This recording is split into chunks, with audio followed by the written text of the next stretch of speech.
Tyler Monroe lived for Saturdays.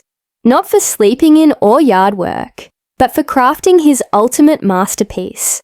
The grilled steak Sando, a toasted ciabatta roll slathered in garlic aioli, stacked with medium rare ribeye, caramelized onions, and a slice of Havarti, folded like a love letter to his taste buds. At precisely 1:05 p.m., he sat on his front porch, paper plate in hand, savoring the first bite. That's when he heard it. The sharp slap of rubber flip-flops against concrete. Rapid, furious. A sound that carried with it the chaos of suburban war. Karen Milbridge. "Excuse me," she screeched, materializing at the foot of his driveway, like a demon summoned by grilled meat. Her oversized sunglasses flashed in the sun, and her pink visor trembled with indignation. She held a clipboard, like it was the final word of law, and smelled blood. Steak, blood. Tyler blinked. Can I help you?" She raised a laminated sheet and pointed with theatrical flair. Section 14B of the Community Odor Ordinance clearly prohibits uncontained food smells after 2 p.m. on weekends. Tyler glanced at his watch. It's 1:08, which means you have less than 1 minute before this becomes a finable offense, she barked, whipping out her phone and snapping a picture of the sandwich. Are you seriously photographing my lunch? I am documenting evidence, she hissed, stepping closer like a nature documentary villain. This isn't about the sandwich. It's about community standards. Tyler looked around. Empty sidewalks, quiet lawns, sprinklers ticking in the distance. No one else cared. Only Karen, the self-proclaimed queen of the HOA. "Karen," he said slowly, "you realize there's no Section 14B, right?" Her smile curled unnaturally. "Oh, it was passed last Thursday, in an emergency session. I co-authored it, along with subsection D, smell neutralization zones." He was about to laugh, but something in her eyes made him pause. This wasn't a joke. She was dead serious. Karen turned sharply, tapping at her phone. "You'll be receiving an official notice. I suggest you start making your sandwiches indoors." With that, she marched off, disappearing behind a row of perfectly trimmed hedges, like an HOA spectre. Tyler shook his head in disbelief and took another bite. That night, just as the sun dipped low over the cul-de-sac, he stepped outside to find a bright yellow envelope taped to his front door. Notice of HOA infraction. Level 3 violation. Unauthorized food scent. Emission. Fine. 500 deadline to pay. 7 days appeals. Process. None. Tyler stared at the paper, rereading it 3 times. It was real. She wasn't bluffing.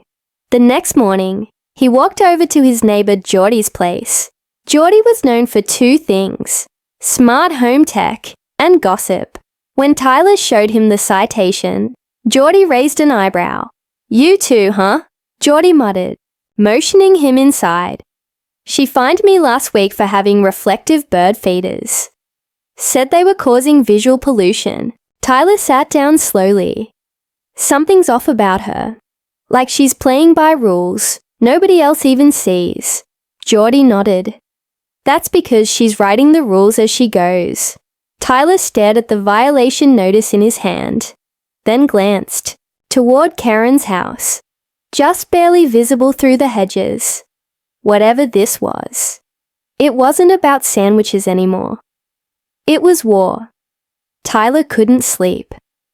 That yellow citation notice sat on his kitchen counter like a lit stick of dynamite. Ridiculous, on the surface, but with the power to blow a hole in his life if he ignored it.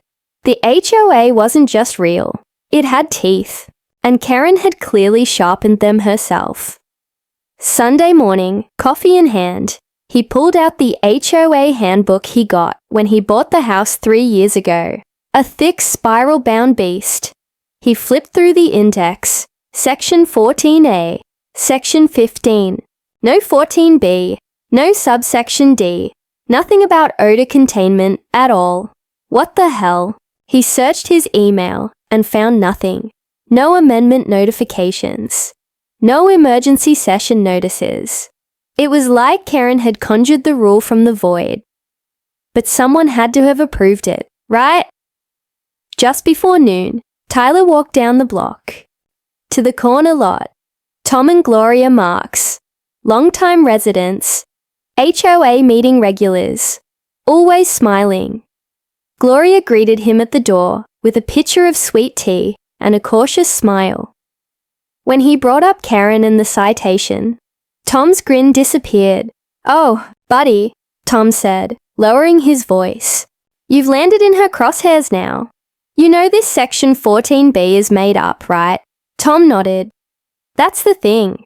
It wasn't in the rules a month ago, but last week Karen called a special board session. On a Tuesday night, no notice.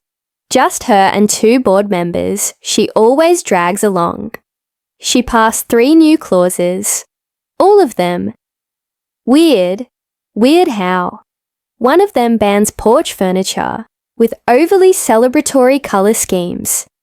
Another forbids garden flags that wave too aggressively. And then there's your smell ban." Tyler leaned in. "Can she even do that?"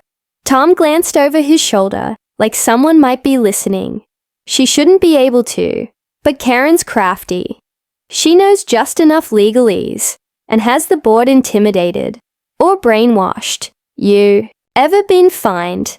Gloria spoke up for the first time. "We were fined last fall. Improperly festive pumpkin scent. She said our porch candles were triggering migraines 3 doors down." Tyler blinked. "Was there an appeal process?" "She said it was closed, due to administrative backlog." Tyler felt a chill creep down his spine. "That sounds fake." "Oh, it is," Tom whispered.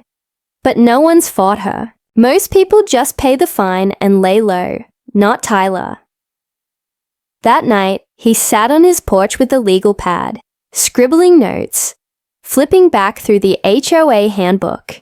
No 14B, no public minutes from any meeting. The more he dug, the more it felt like Karen had gone rogue, and nobody had the guts to stop her. But the weirdest moment came just before midnight. Tyler stepped outside to bring in his garbage bins and caught a flash of movement across the street. Karen, wearing black, crouched near the curb, holding something. He froze. She stood up slowly, aimed a device the size of a walkie-talkie at his porch, pressed a button, then walked away briskly. Tyler ducked behind his SUV, heart pounding. What the hell was that?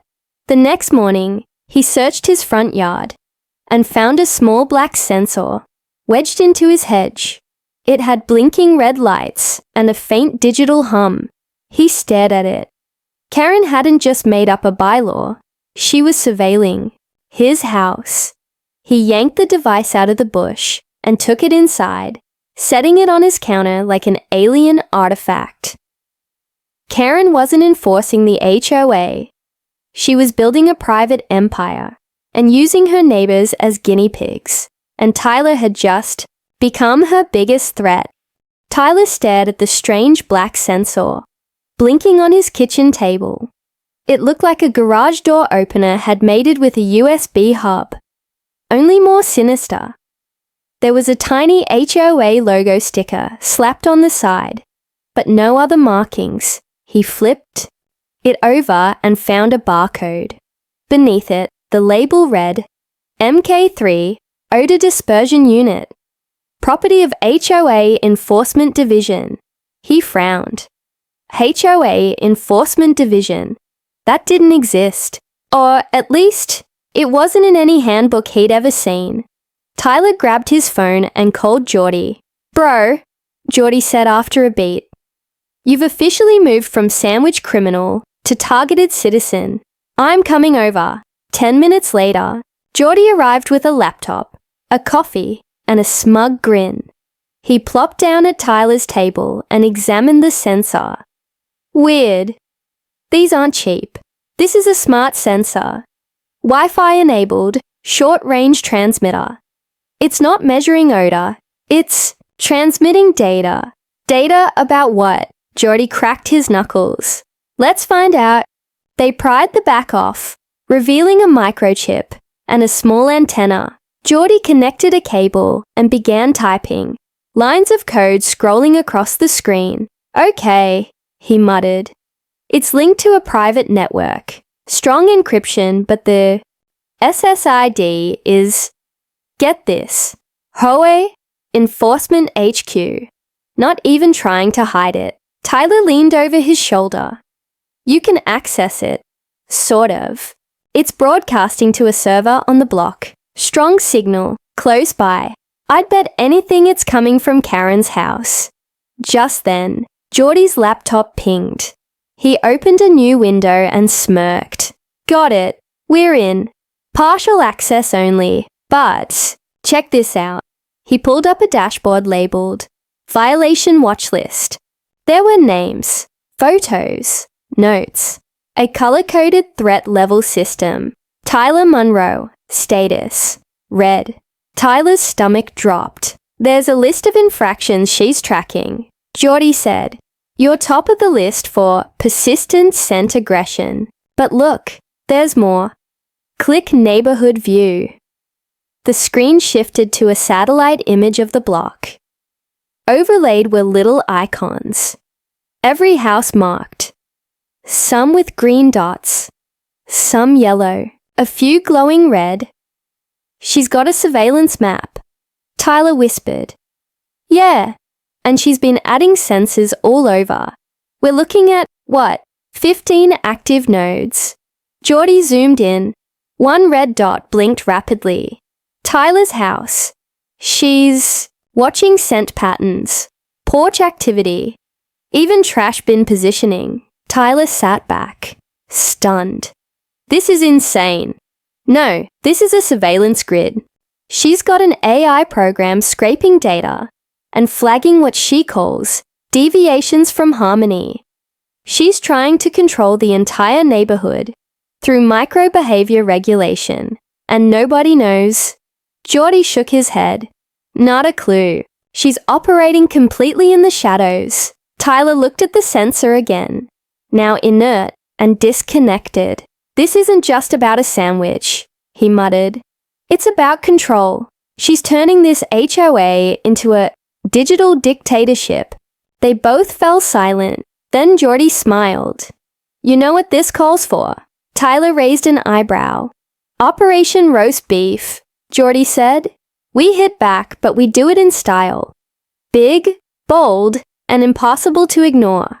Tyler slowly grinned. I'm listening. But outside, behind Karen's hedges, a faint rustling echoed, as if someone, or something, was already listening back. 3 days later, it began. Tyler had never been a fan of dramatics, but something about Karen's power trip brought out the tactician in him.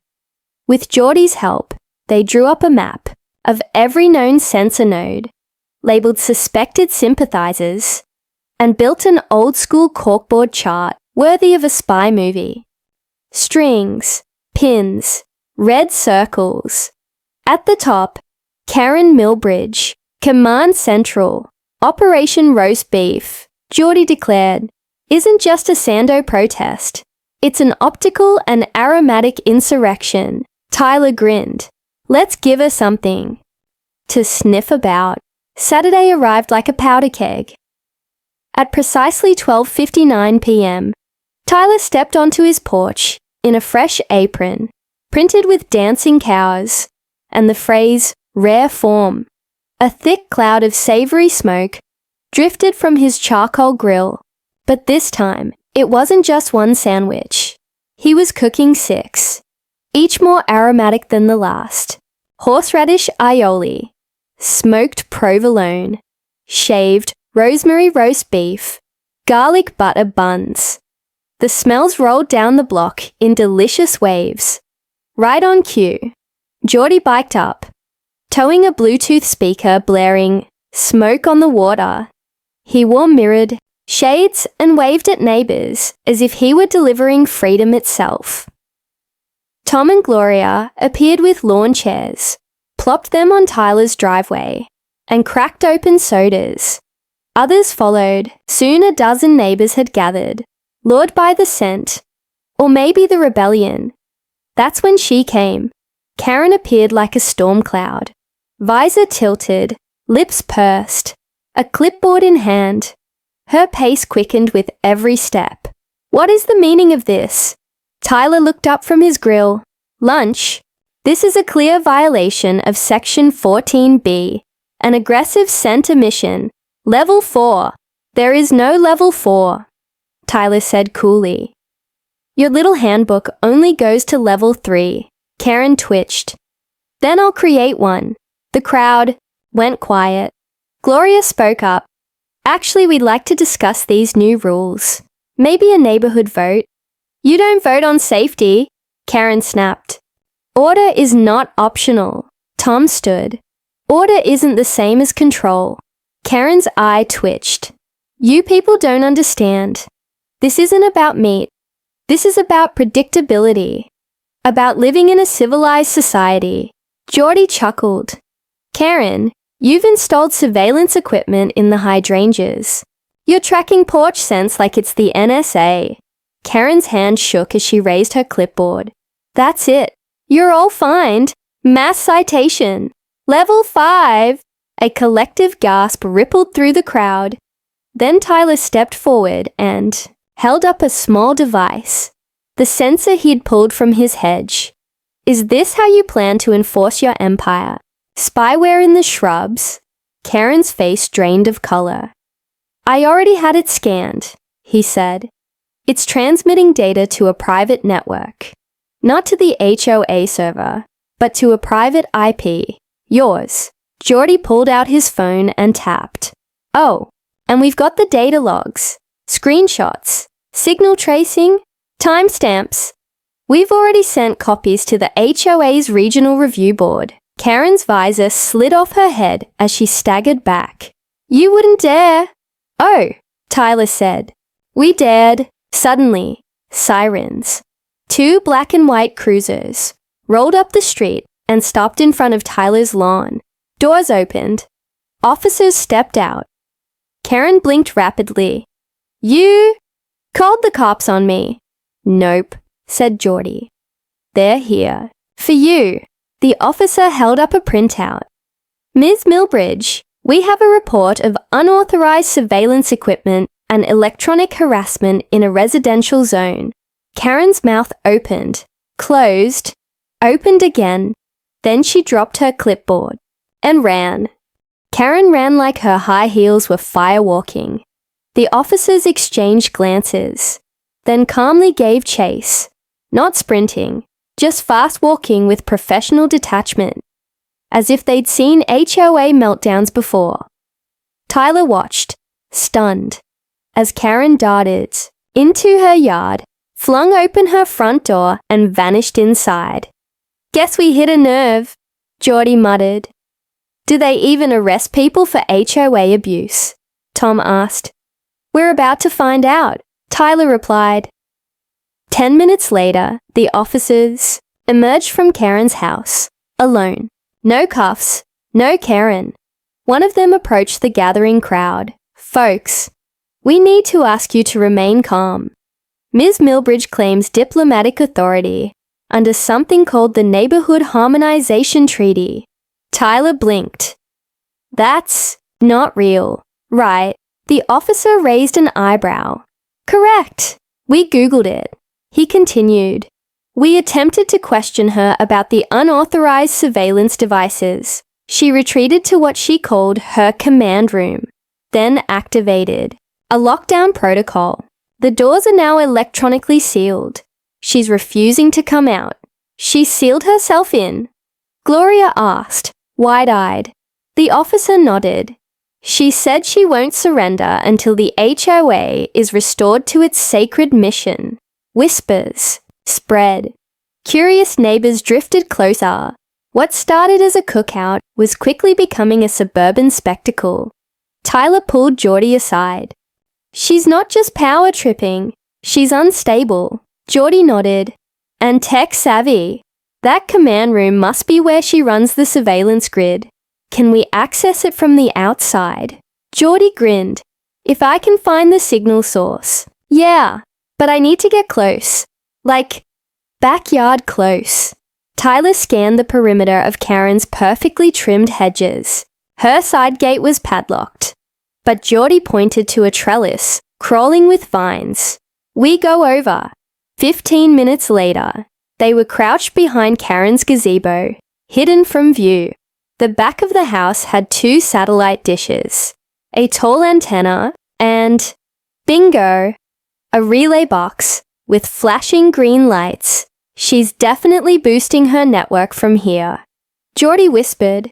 He pulled a portable scanner from his backpack and plugged it in. I can spoof the signal and force her system into debug mode.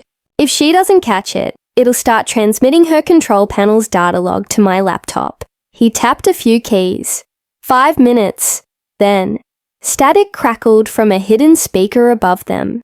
Step away from the control unit. Tyler froze. Karen's voice blared through the hedges, like Big Brother in Caprice. This is private HOA territory. Tampering is an admission of guilt. Surveillance is not oppression. It's prevention. Geordie didn't stop typing. Then her voice dropped to a whisper. You're not ready for what's inside. The lights on the relay box blinked faster. Geordie's scanner beeped twice. Got it, he whispered. Data's flowing. Let's move. They scrambled back over the fence, just as Karen's garage door opened a crack, and then slammed shut. Later that evening, Geordie and Tyler reviewed the download at his kitchen table. The files included video feeds from Karen's sensors, voice, recordings, some from inside homes, and disturbingly, a floor plan titled Containment Zones, Phase 2. She was planning to expand. Geordie whispered. Zoning lines, automated enforcement bots, noise level tracking, it's a whole system. Tyler leaned back. She wasn't just enforcing order. She was preparing for war. That's when an email alert pinged on Tyler's phone. From HOA Regional Review, Board Subject, Urgent Inquiry, Board Investigation Findings. He opened it. At the top, in bold red letters, Karen Millbridge is not an officially registered board member of your HOA. Tyler's heart dropped. She's not on the board? Geordie asked. Tyler shook his head slowly. She never was. Tyler stared at the email like it might rewrite itself. Karen Millbridge was not on the HOA board. Not officially. Not even peripherally. There was no listing, no election record, no appointment letter. Nothing. She's a ghost in a pantsuit. Geordie muttered, scrolling through the files again. How does someone enforce rules they were never? Are you authorized to make? Tyler leaned forward. She didn't just enforce them, she created them. Entire subsections, protocols. That harmonization treaty nonsense? She had it laminated and framed at the community pool. Tom and Gloria had joined them, sipping tea and peering over Tyler's shoulder. Gloria looked pale, but she ran the HOA meetings. No, Geordie said. She hijacked them. We all assumed she had authority because she acted like she did. Tyler ran a hand through his hair, and everyone else on the real board. Gloria frowned. Retired. Moved away. One guy went on a 6-month RV trip. Nobody filled the gaps. Karen filled them herself. Geordie said. Self-appointed. Probably forged meeting minutes. It's a paper coup, and the neighborhood let her. Tyler muttered.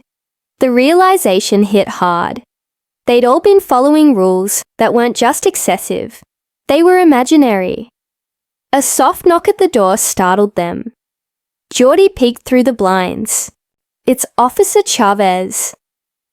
Tyler opened the door. Chavez stepped in with a wary expression. "Evening, you're going to want to see this." He pulled out his phone and played a video. Grainy security footage from a traffic camera near the HOA office. It showed Karen, late at night, wearing all black, dragging a wheeled suitcase. She entered the building using a badge. "That office is usually locked down at 8 p.m., Chavez said. "No record of her as an employee or board member, but she has access." Gloria gasped. "She infiltrated the headquarters. She's been in and out for months," Chavez replied. "We just never looked. Nobody had a reason to." "What was in the suitcase?" Geordie asked. "We don't know yet, but it gets weirder." He pulled up another clip. This one from a local news channel's drone footage. It showed Karen's backyard. After the raid, where the relay box used to be, there was now only a burnt circle of scorched grass. "The devices were gone, right after you guys accessed her data," Chavez said. "She wiped her entire system. No trace left. She even cut power to the command room. We think she may have moved to a secondary location. She planned a retreat," Tyler whispered. "She always had a backup plan." Geordie turned his laptop toward Chavez. "We've got logs, video feeds, program code, even her weird expansion plans." Chavez took a step back. "Send it to me, and maybe the FBI. This isn't just HOA nonsense anymore." Tyler nodded. "Will do." But as Chavez walked out, Tyler felt that uneasy chill again. Not fear, not panic. Curiosity. What kind of person builds an entire fake power structure, surveils a neighborhood, and enforces imaginary laws without ever being questioned? He looked at the floor plan again. Containment zones. Phase 2. Geordie glanced up. "You thinking what I'm thinking?" Tyler nodded. "If Phase 2 was for this neighborhood, where's Phase 1? They found it on a Tuesday." Tyler couldn't sleep. The phrase, Phase 1, kept running laps in his head like it was training for a marathon. Karen hadn't just started here. Her madness had a trial run. By 3:17 a.m., he was back at his kitchen table, combing through Geordie's decrypted cache of surveillance files. Most of it was mundane. Doorbell footage, car alarms, a cat that seemed to be moonlighting as a burglar. But then, buried in a zip folder labeled Alpha Node, Tyler found it. A block diagram titled Test Deployment, Haven Glen, Cul-de-sac, 4A, Coordinates, Layout, dated 2 years ago. Geordie rubbed his eyes. Haven Glen. That's 2 neighborhoods over. But I've never seen a cul-de-sac 4A. "Exactly," Tyler said. "Let's go." By sunrise, they stood at the edge of Haven Glen's west end, near an overgrown walking trail, half swallowed by ivy. No signs, no mailboxes, just a barely visible path leading into thick pine. They pushed forward, branches snagging their clothes, and then it opened. A perfectly paved, unnervingly pristine circle of 6 identical houses, white siding, identical shutters, trimmed lawns frozen in Stepford perfection. No cars, no people, no life. Geordie muttered, "This is it, Phase 1. Tyler walked toward one of the houses. Its porch light was on, flickering like a dying firefly. He reached for the doorbell. It didn't ring. Instead, the porch speaker clicked on. "You are not authorized." They both froze. The voice wasn't Karen's. It was synthetic, processed, cold. "Return to your residence. Violation of perimeter will result in behavioral citation. Level 1, The blinds in the nearest house twitched. Tyler took a step back. Then a figure appeared in a second-story window. An old man. Blank stare. He didn't blink. More window blinds moved, like puppets lifting stage curtains.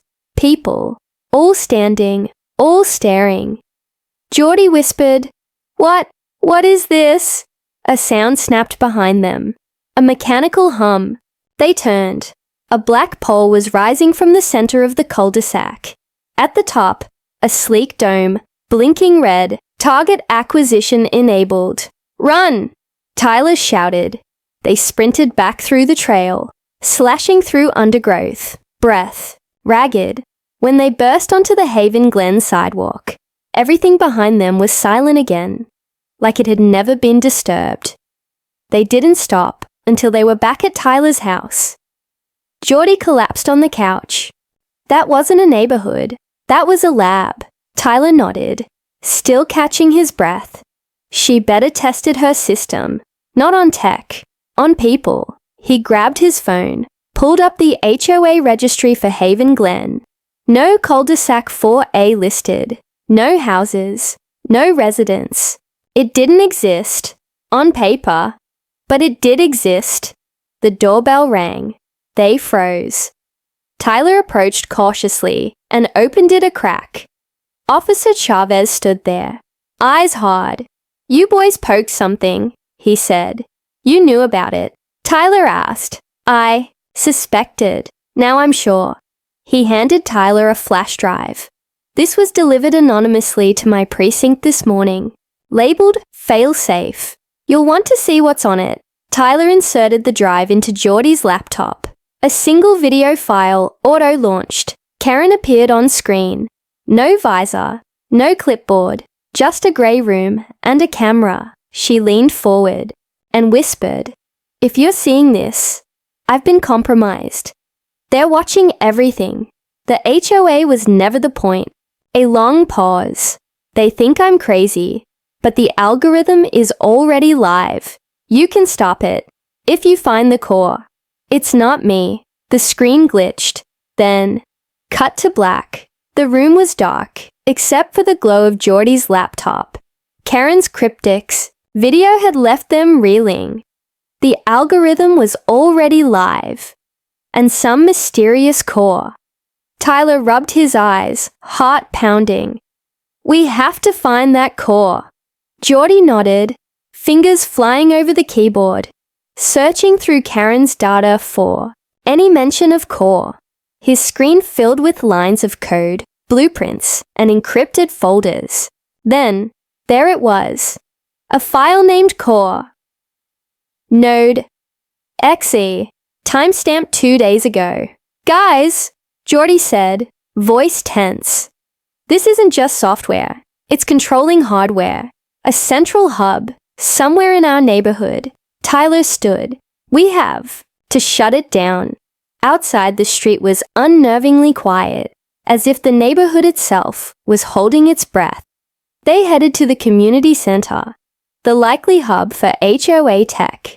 The place was locked, but Geordie hacked the electronic keypad with surprising ease. Inside, wires snaked along the walls, blinking servers hummed like a quiet beast. Then, at the far end, a reinforced door marked authorized personnel only. Geordie swiped a card reader with a stolen HOA badge he found in Karen's files. The door hissed open. Inside, a small chamber held a black tower covered in blinking lights and antennas. The core. Tyler reached for the power switch. Before he could flip it, the lights flickered and a synthesized voice filled the room. "You cannot stop the harmonization algorithm. Compliance is mandatory. Resistance will be neutralized." The tower pulsed, lights swirling hypnotically. Suddenly, screens around them lit up with live feeds. Neighbors' faces frozen, eyes glazed. Tyler felt a wave of dread. This isn't just surveillance, it's control. Geordie slammed the laptop. Down. Scanning the code, we can disrupt the signal with an EMP pulse. but it'll fry all electronics in the neighborhood. Gloria's voice echoed in Tyler's head. This is war. Tyler made a decision. Do it. Geordie pulled a homemade EMP device from his backpack and aimed it at the core.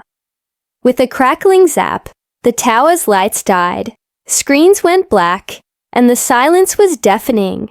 The spell was broken.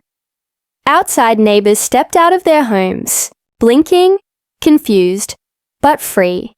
Then the front door slammed open. Karen stormed in, eyes wild but calm. You fools, she hissed. You think this ends with a button? The algorithm is everywhere. Tyler held his ground. Why? Why control us like this? Karen's expression cracked. And for a moment, she looked almost human.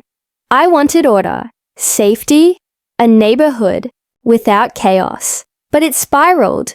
Beyond me, she pulled a flash drive from her pocket. This is the failsafe. If you destroy it, the algorithm dies. But if you keep it, it learns, evolves. Geordie eyed the drive suspiciously. Tyler took it. We'll decide its fate, together. Karen nodded slowly. As she turned to leave, the police arrived, cuffed her gently, and led her away. Back at Tyler's house, they gathered neighbors. The flash drive a symbol of fragile trust. Tyler looked around. This is just the beginning. We rebuild, not just rules, but respect. Suddenly, Tyler's phone buzzed. A text. System reboot initiated. Core online. Location, unknown. He stared in disbelief. Looks like the algorithm didn't die. Geordie grinned grimly. Welcome to the new HOA.